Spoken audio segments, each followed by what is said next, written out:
Today's deep dive takes us back to free agency and whether player social media antics are a good idea during negotiations. But before we take that deep dive, our quick five. Number one, West Virginia isn't taking their March Madness snub well. Number two, the Savannah Bananas make a splash in Tampa Bay. Three, we discuss the most impactful athletes on and off the court. Four, LeBron's feud with Stephen A. Smith continues.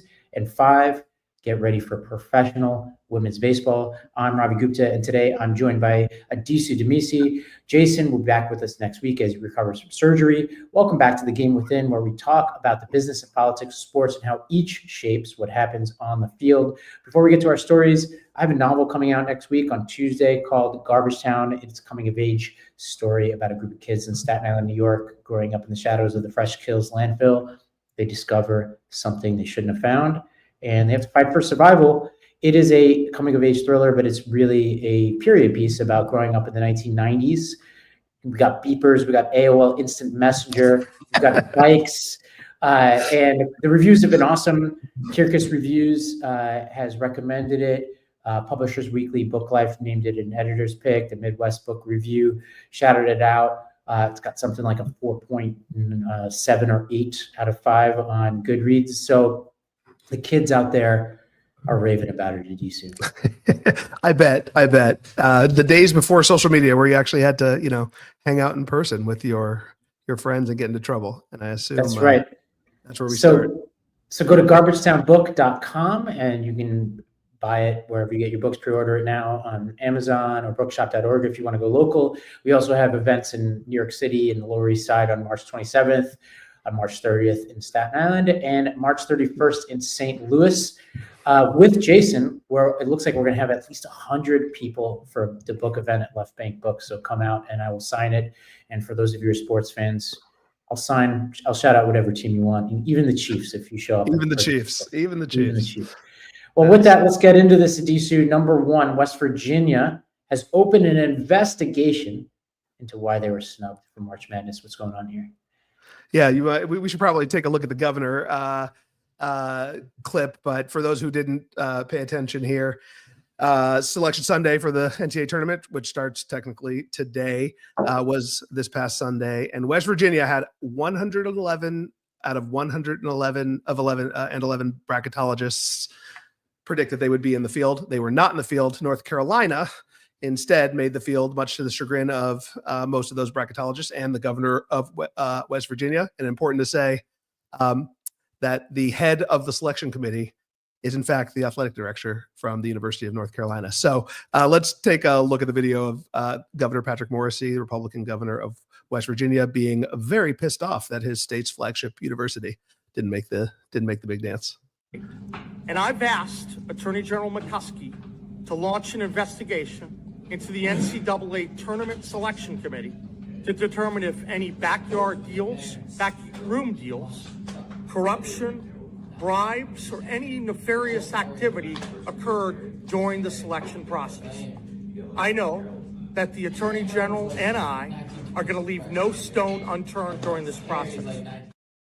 Well, if Nico has a career day and he comes home and he's like, Dad, I want to be a bracketologist. That's a job I'd never heard of before. What would you say to him?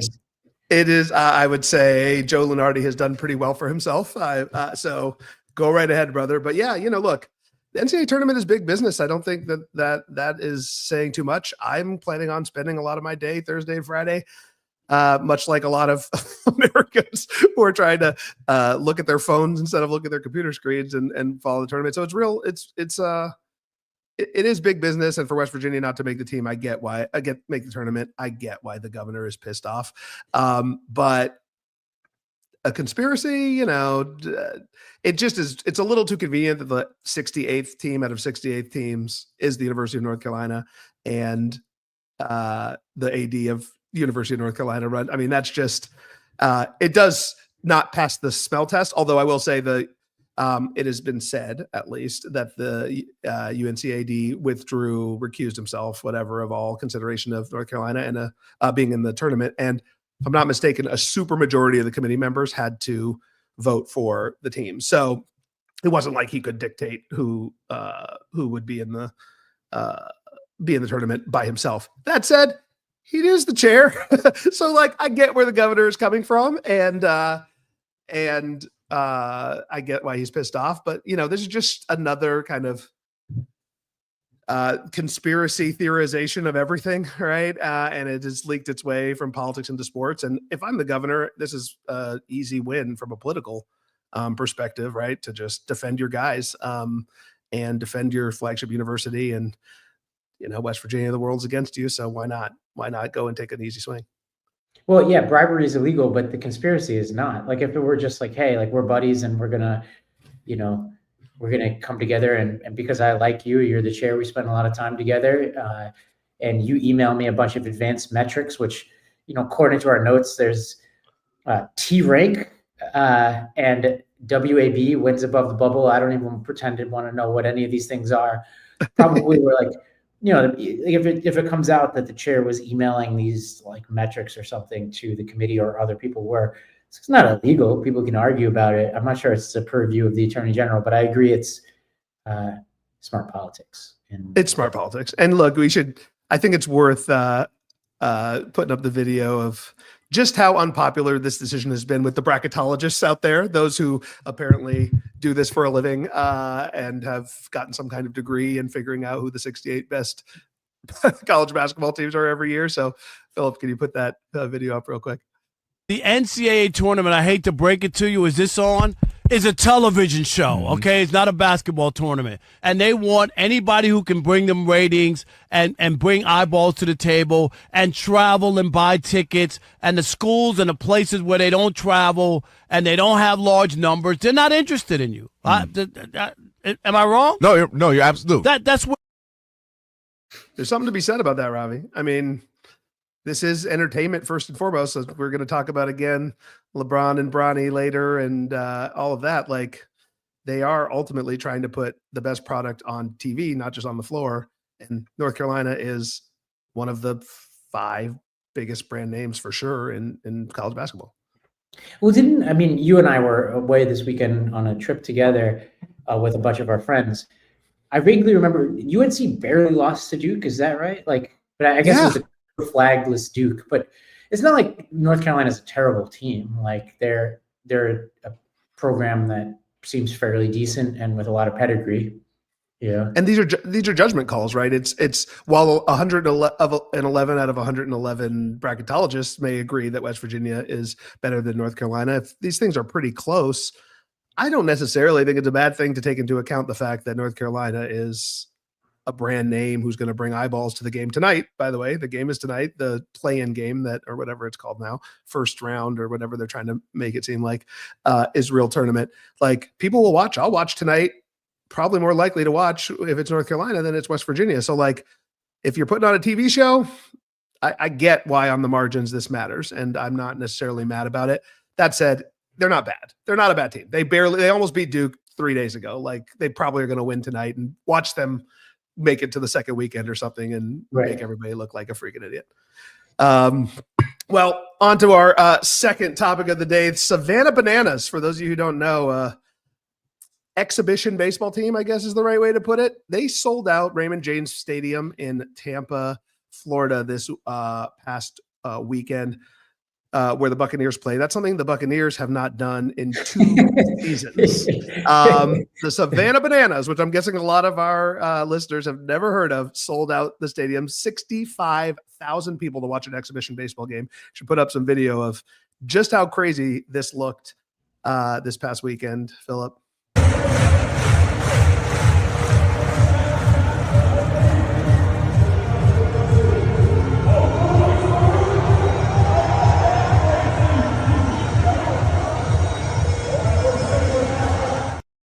That's incredible. Unbelievable. 65,000 at a football stadium for a baseball team that doesn't even play technically competitive baseball. It's the second largest crowd ever to watch a baseball game. The biggest is in Japan. I take that back. The biggest was at Memorial Stadium in Los Angeles a couple years ago. The Rays, also, who obviously play in Tampa and are notoriously the lowest attendance team in baseball, averaged 16,000 fans a game last year versus 65,000. And the Bananas actually won the game on a walk-off grand slam, 11-10. Well, it's worth I think week. there's a big reveal here, which is we call this baseball, but it's really like the Harlem Globetrotters. It's like parody. I think we have a clip for those of you watching on YouTube of just what this looks like. So let's play that.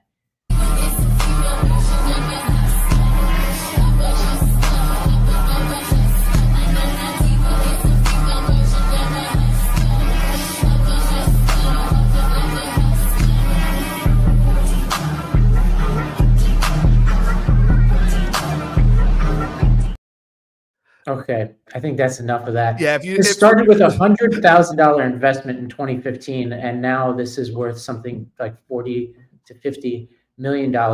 I could say this because Jason is not on here. The reason why the Savannah Bananas are doing better than regular baseball is because regular baseball is boring. This is not. Take that, Jason. Hopefully, you're watching. No, look, I mean, it is competitive. It's not like the Globetrotters in the sense that apparently the games are not scripted, right? If you remember it, for those of you who've gone to see Globetrotters games, essentially, I don't think the Washington Generals have ever won. The traveling team that plays the Bananas, which I think are called the Party Animals, hilariously, they win occasionally because the game itself is not pre-scripted. But as you saw from the clip, for those who are listening on audio, the players dance before each pitch in a choreographed dance, the players on defense before the pitch is thrown. I mean, it is, but you're right. Like, this is not traditional baseball, to say the least. It's not even baseball in any real competitive sense. It is a show with a game in the middle, and 65,000 people went to see it live. They have how many followers on social media? Like, in more than a lot of professional competitive baseball teams. So is it a sport? No. Is it a show? Yeah. And it's a show that apparently is working. Yeah. And apparently a lot of college and high school teams put on a show like this as part of their season to raise money for their programs. So a lot of players are actually used to this sort of style. Let's go. It wouldn't be a episode of Game Within without talking about Stephen A. Smith, who just continues to milk this confrontation with LeBron James. He weighed in again this week. Let's go to this clip. You said you with my son. No, I wasn't. I was talking about you. It wasn't about your son. I know he's number 55. I know he got work to do. Yeah. I believe that he got the potential. And by the way, I'm rooting for him. I ain't rooting against nobody.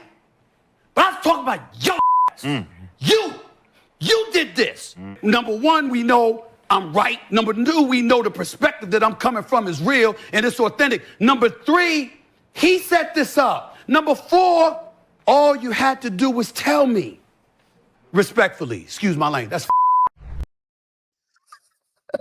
whenever somebody says respectfully before they say something, what's about to come out their mouth is, with all due respect, you're an asshole. But I mean, look, Stephen A. is a showman, man. He knows what he's doing here. He's gotten us to talk about him and we're among many to speak about him for the third consecutive week, and this same topic for the third consecutive week. But it's good TV. It's good debate TV, I suppose. And the man has a gift, I got to say. And Ravi, I mean, we talked about this last week, but I think it's worth talking about the underlying issue again, which is LeBron's son plays for the Lakers. At least ostensibly plays for the Lakers. He is in uniform for the Lakers, when he's not down at the G League in South Bay. Well, the irony of this whole thing is it's now prompted think pieces on nepotism in the Atlantic. And so we don't need to go through this and parse through it. It was just an opportunity for people to talk about the concept of nepotism, and people could read this article if they want to basically regurgitate some points that we covered last week on this show, which, I continue to be with Stephen A. Smith, and I was thinking about this, it reminds me of the Will Smith, Jada Pinkett situation, in the sense that it's like somebody trying to defend somebody else, but making their situation worse. It's like, let me defend Jada, but now everybody's talking about Jada's haircut, whereas the joke would have come and gone. Nobody remembered it ever would have existed. And this is like with LeBron. What's that called? The Barbara Streisand? There's like a Streisand effect. Yeah. It's that's what's happening here. Is like, I understand LeBron defending his son, but now we're talking about Bronny at a time when we would be talking about Bronny. So I'm not sure Bronny likes this. I mean, it just also does go to show just how much sports can drive culture and politics, right? Like the fact that this made it from First Take to The Atlantic to us and not just sports shows, but news shows talking about this over the course of years, like over the course of weeks, I'm sorry, it's not a small thing. Like it's sports we talk about it every week. It's like, it's a big deal. And it actually is an interesting case study in everything from nepotism in corporate America to the new media and the way that the attention economy is being used and dominated by the Stephen A. Smiths of the world, who really understand how to turn conflict into attention. And it's a fun story. I don't mind. I don't actually mind talking about it. I think it's like, it's never happened before. I guess not in baseball, at least. I guess it did. And it happened with the Griffeys, but it's never happened in basketball. It's kind of insane that it did. And Stephen A. Smith is without a question the biggest basketball commentator, and LeBron James is the biggest basketball star in the world. So, okay, we'll talk about it. Well, let's see what they cook up this week, so we can be here next Tuesday talking about the same stuff. It seems like everybody's having fun with this story except for LeBron James and his son. Okay, well, let's go to story number 4 here. I got a chance to watch the first 2 episodes of this Bill Simmons Celtics documentary series, and it made me think about Bill Russell. You know, I'm not a big Celtics guy. I find the people of Boston sports fans annoying, just about sports, like nothing about the city as a whole. But I'm a Yankees fan and a Bills fan, so it's, you know, and a Knicks fan, so we have our rivalries with Boston. But I always check out, you know, anything Bill Simmons does. And there was another documentary series, and I can't remember if it was a 30 for 30 or something about Bill Russell that I watched a while ago. And I remember thinking then and thinking now that this guy is the most underrated athlete activist we've seen. And I mean the combination. If you're just an activist, or you're like a good but not great athlete like Colin Kaepernick, and then you're an activist, that's one thing. But it's another thing if you're like Muhammad Ali or Bill Russell and you are at the top of your game. And I was thinking to myself, this guy is, I think, the most underrated both athlete and activist that there exists. So let me just give you some stats here. 11 NBA championships. 11. 5 times NBA MVP. 12 times All-Star. First black head coach in NBA history. He was the coach and the player during some of those championships. He had 2 NCAA championships with the University of San Francisco, Adisu, not a powerhouse. The Dons. He also has a gold medal, and this is at a time when the professionals didn't play, I think, at the gold medal game. So this is before he entered the NBA. So he probably had one shot at the gold medal, got it. He was also a civil rights activist, won the Presidential Medal of Freedom, participated actively in civil rights politics in Roxbury, within Boston and other neighborhoods, but also traveled down to Mississippi in the wake of Medgar Evers' assassination and brought black and white kids together to play basketball. He locked arms with Muhammad Ali at a time when Muhammad Ali was not popular publicly, was facing a lot of criticism. I could go on, but this guy is very impressive. He's, I mean, unquestionably the most important. I think that's what Bill Simmons says, and I think I agree. When you put culture, sports, you know, performance on and off the field, as it were, or court, athlete, I think in NBA history, I think Jordan has a case. I think LeBron has a case, but I think Russell is top of that list. And I do think that, you know, you think about Muhammad Ali, obviously, you think about Russell, Jim Brown, the folks, Kareem Abdul-Jabbar, obviously, doing this, doing their activism when it wasn't easy. Right. And I do give, especially the sort of the millennial generation of NBA athletes, not just with what happened in 2020 with More Than a Vote, which I worked with, but starting as early as Trayvon Martin in 2013 and the Ferguson protests, et cetera. There has been a generation that has used their microphone in a similar way to Russell, but you can't compare what they went through in the 50s and 60s with what folks are going through now.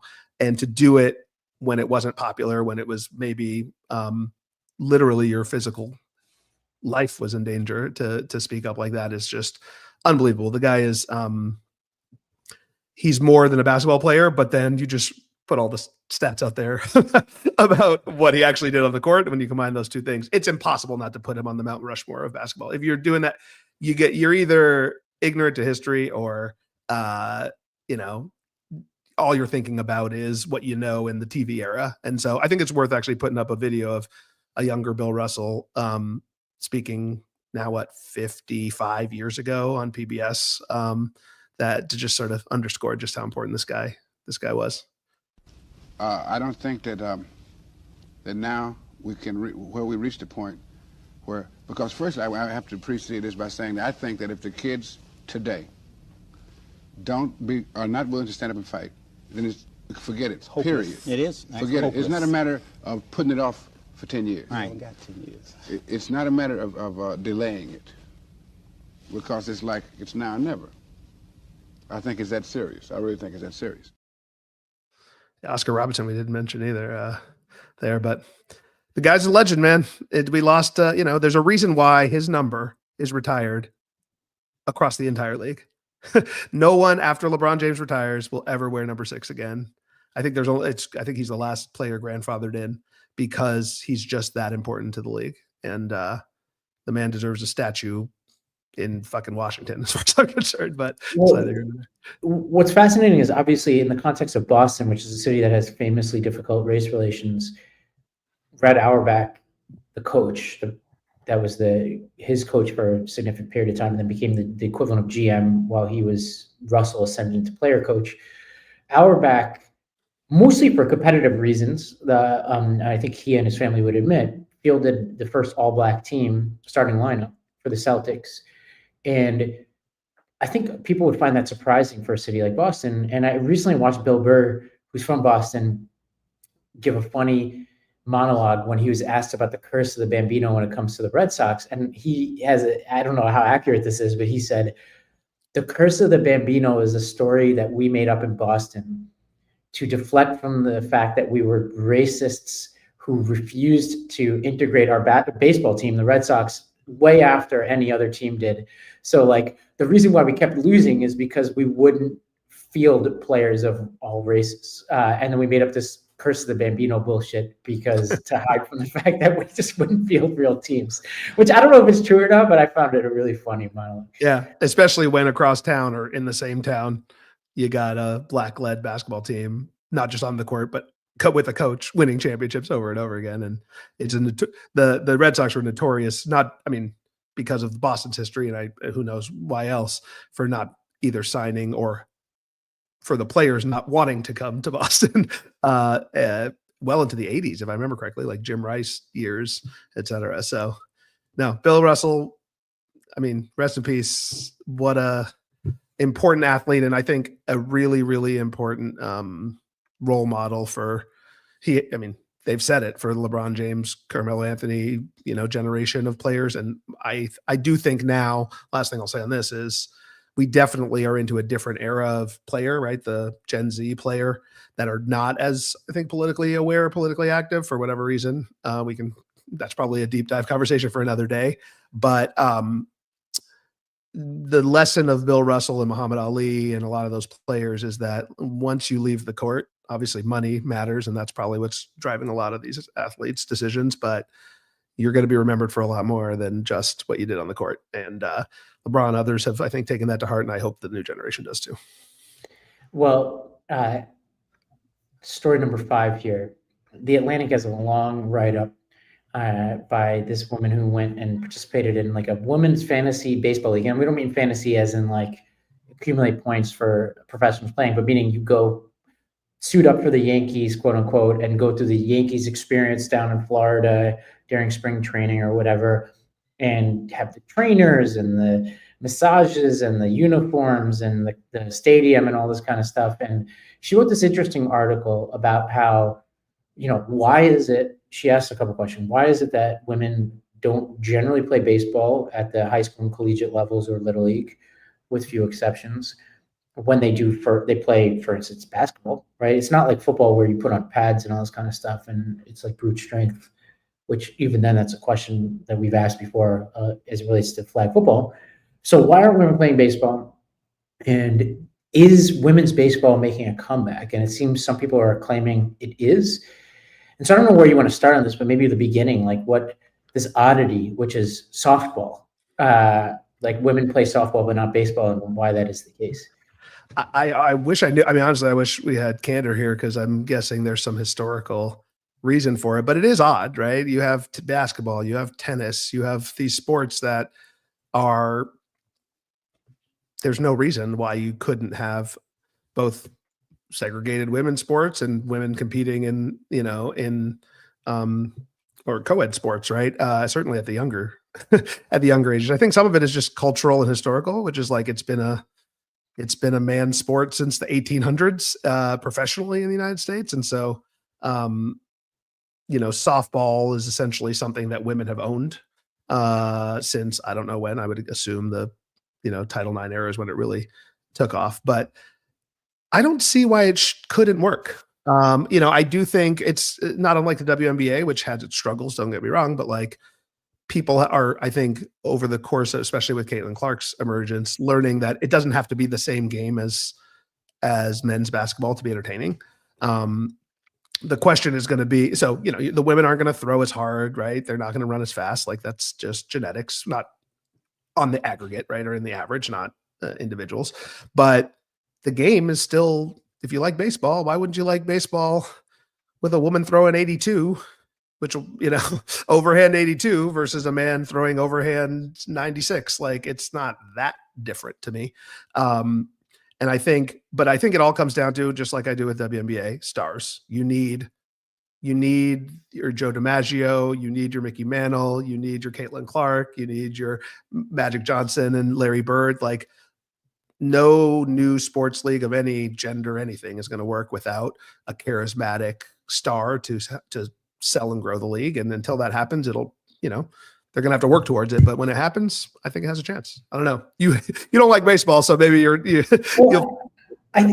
love A League of Their Own, which is one of the great sports movies of all time, and is built on some of the history here. And I'll read to you from the Atlantic piece. So I'm quoting here. It says, actually, contrary to some of my sweeping statements, in baseball's earliest days, women were eager to play and sometimes allowed to do so. Several women's colleges had baseball teams in the mid to late 1800s. By 1875, Vassar had a number of them, including the Sure Pops and Daisy Clippers, the all-black, all-women Dolly Vardens, barnstormed in the 1880s as some of the first documented professional women's baseball players. Their history, largely forgotten, has been revived by the historian Leslie Heafy. But doctors were convinced, or so they said, that physical activity could render women infertile or even kill them. And then she goes through some of this history, basically like this is like overlapping with this like pseudo-scientific eugenics era, like these kind of quack scientists and doctors who were mixed politics and like moral lectures with their science and kind of used the cover of science to push their morality. And baseball seems to have been a casualty of that. And then they concocted this softball with smaller fields, bigger ball for women. And then there were obviously some blips, like A League of Their Own talks about it, where there were exceptions, but somehow we got this sport of softball. Well, there's nothing inherently wrong with softball, but I think as much as I like to rag on baseball, I think it's a more interesting sport. Yeah, I agree. And it's worth saying to listeners that there's a women's pro baseball league now that appears to be on its way this fall, or I guess maybe to start next year, with 6 teams that could increase to 8 in the Northeast. They're keeping it regional so that they can travel by bus and not run into, so you've seen some of the issues that the WNBA has with travel and what have you. More than 400 athletes, or now 600, it says here, athletes have signed up to play in the league. And I think the training camps or scouting training camps start soon here this spring, with a hope that they'll launch a new league next year. So honestly, hope it succeeds. Like I'm look at Oakland, California, baby, representing. Also, gotta love it. We lost the A's, so I think Oakland will embrace this with open arms for what it's worth. But I hope it works. Like not just because I'm a liberal who likes wants women's sports, but like we talked about this a couple of weeks ago. Baseball, MLB baseball, I think is boring now, more boring than it's ever been. And there's definitely room for disruption of baseball specifically, not to mention sports. And the Bananas, as we talked about earlier, has shown that. And this could be, just don't try to just beat MLB light. Like try to do something different. But just the fact that they're going to throw 80 instead of 100 does not mean that it's not going to work. That's just old fashioned thinking because we've seen it with the W. We've seen it with women's tennis. We can maybe see it now. Yeah, I love the WNBA. I went to the finals, a couple of games during the finals this past year, including Game 5 when the Liberty won. It was awesome. It was truly awesome. And I'm not the kind of person who, I'm not Jason Sudeikis wearing like the women's sports whatever, like for signaling reasons. Like I legitimately went to those games because I thought they were awesome sporting events. Like it wasn't a statement from me. I truly believed it was awesome. Same as, you mentioned tennis this past weekend. You had at Indian Wells like a thrilling final in the women's in the women's bracket that was every bit as talked about as the men's, and actually both were awesome. I don't even know who the men's champion was. I just heard it was Draper, the British guy. Yeah, he beat Runa. He also beat Alcaraz in the semifinals, so that was pretty cool. Well, yeah, okay, it is worth. You know what? We should not for now, but we should sort of put a pin in, and I think we should have a woman guest on to talk about kind of the growth of women's sports and the signalization of, with the everyone watches women's sports stuff versus sort of selling the product on the field and or on the court, and how all that works, because it's a really interesting question. And especially as good liberals and good, people who care about the social justice aspect of this, but also want the sports to be good, how you kind of tie all that stuff together would be a great deep dive for the future. But good luck to the Women's Professional Baseball League. I'll watch a little bit, especially I'll go to a game down the street here in Oakland. All right. Well, deep dive. I'm really excited about this one because it hits me home. The question we want to ask here is, does passive aggressive social media posting ever work? And I'm going to set it up with one example that happened to the Bills recently, which is, Bills wrap up their season. James Cook, who's their running back on a rookie contract, has one more year of his contract, and there's a whole separate segment to be done about the economics of running backs and the trend up until recently of running backs having like really low contracts relative to where they used to be because the position has been devalued. It's on the upswing, but it's still historically devalued compared to like the days of Emmitt Smith or whatever. So James Cook ends his best season, and he's part of a rookie class that was a really good class of signees that included people like Khalil Shakir and Christian Benford and Gregory Rousseau, who, although was drafted the year before because he was a first-round draft pick, was up for negotiation this year, and Terrell Bernard. So all these guys were really good players, multiple Pro Bowlers there. And Cook, those other guys did your traditional negotiate through your agent. You don't really know what's happening. And then they announce a deal. And actually everybody I just mentioned got a deal except for Christian Benford and James Cook. Now, by the time this podcast airs, you might see a deal from Benford, but Cook took a different negotiating tactic. He decided to remove all references to the Bills from his social media and was posting cryptic messages and not so cryptic messages about how he needed to get paid. This happens as Stephon Diggs, the year before, removed all references to the Bills when he left the team, had years while he was on the Bills of using cryptic messages to sow chaos within the team. And I think that was part of the reason why the Bills shipped him off in a trade that at the time looked to be disadvantageous to the Bills. Actually worked out pretty well for the Bills. And now he seems to want to be back on the Bills. So Diggs has added the Bills back to his social media. And there's a lot of speculation that he's trying to get a deal with the Bills.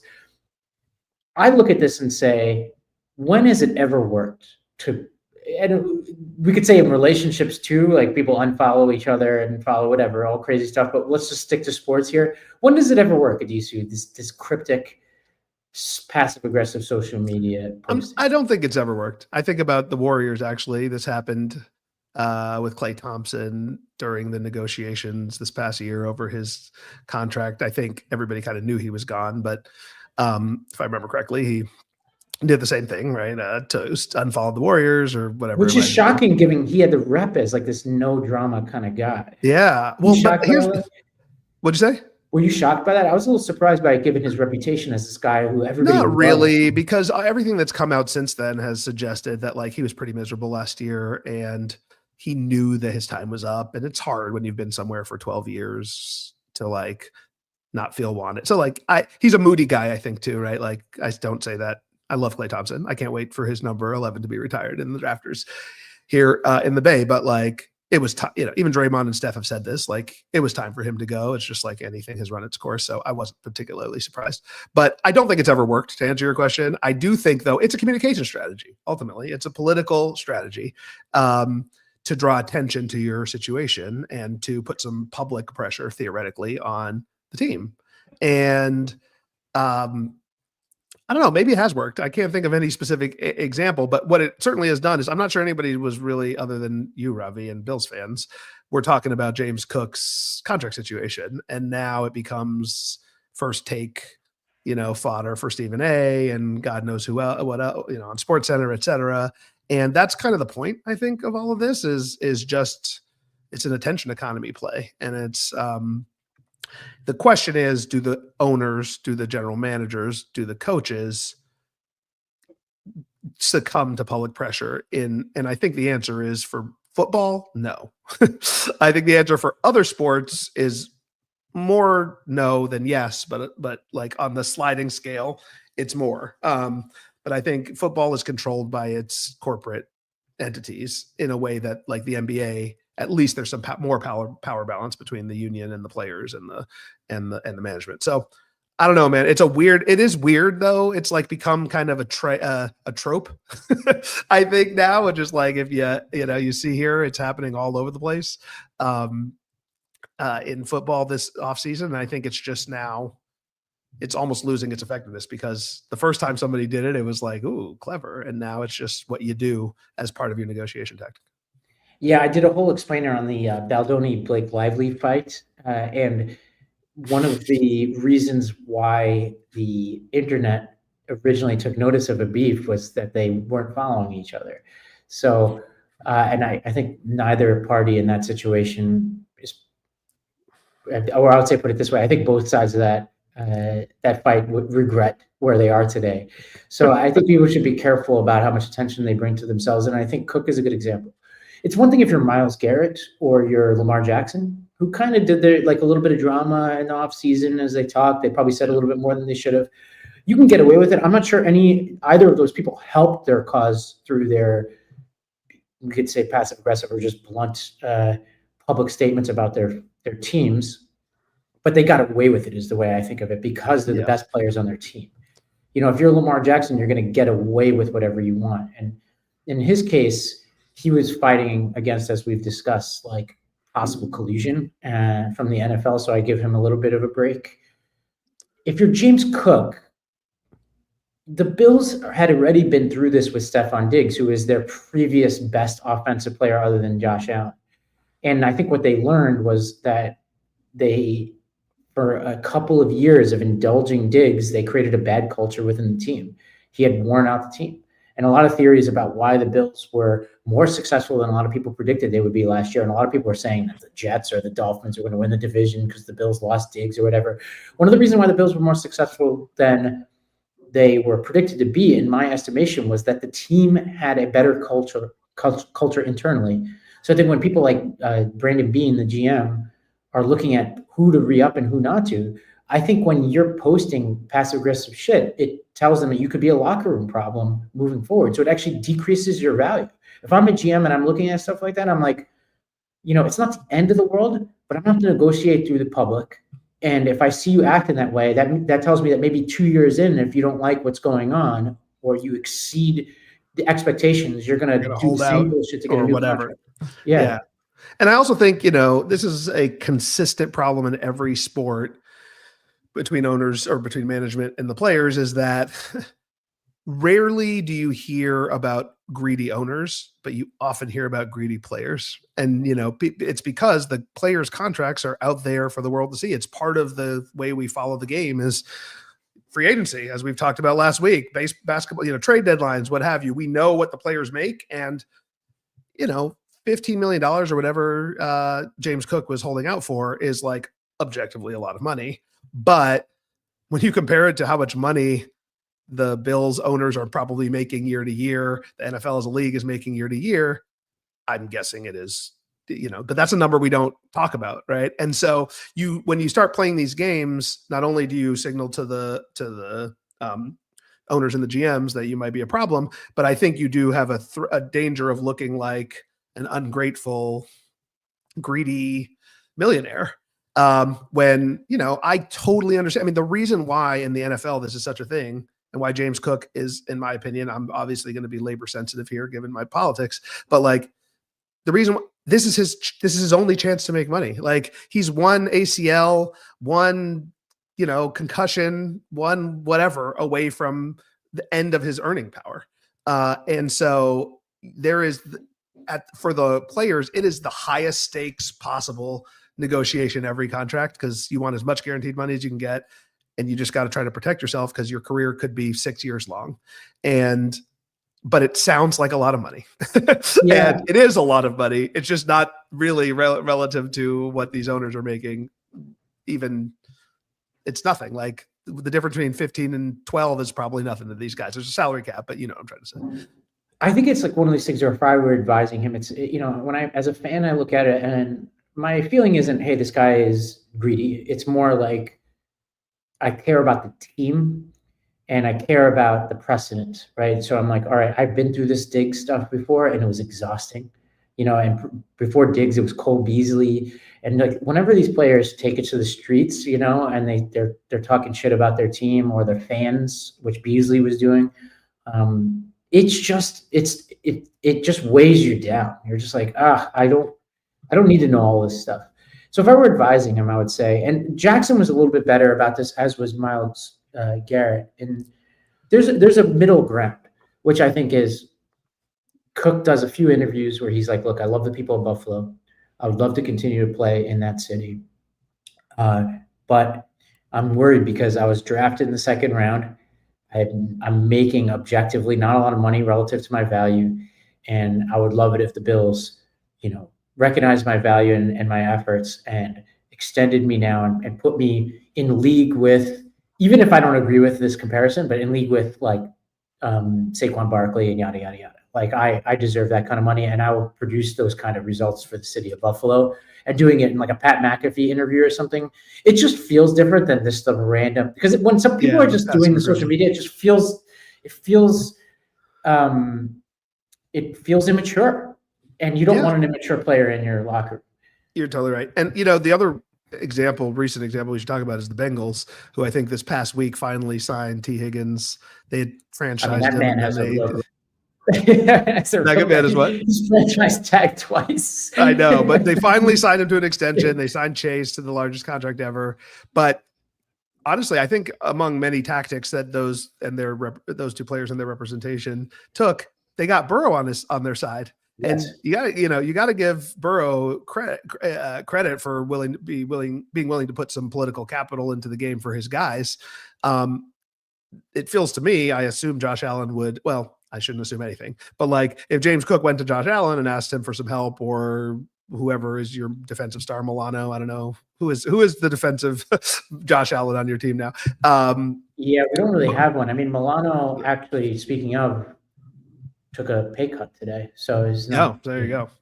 But point is, they got the superstar of the team to vouch for them, and that's a good comms political strategy as well, obviously, because I do think fans are smart enough to understand that at some level they're rooting for laundry.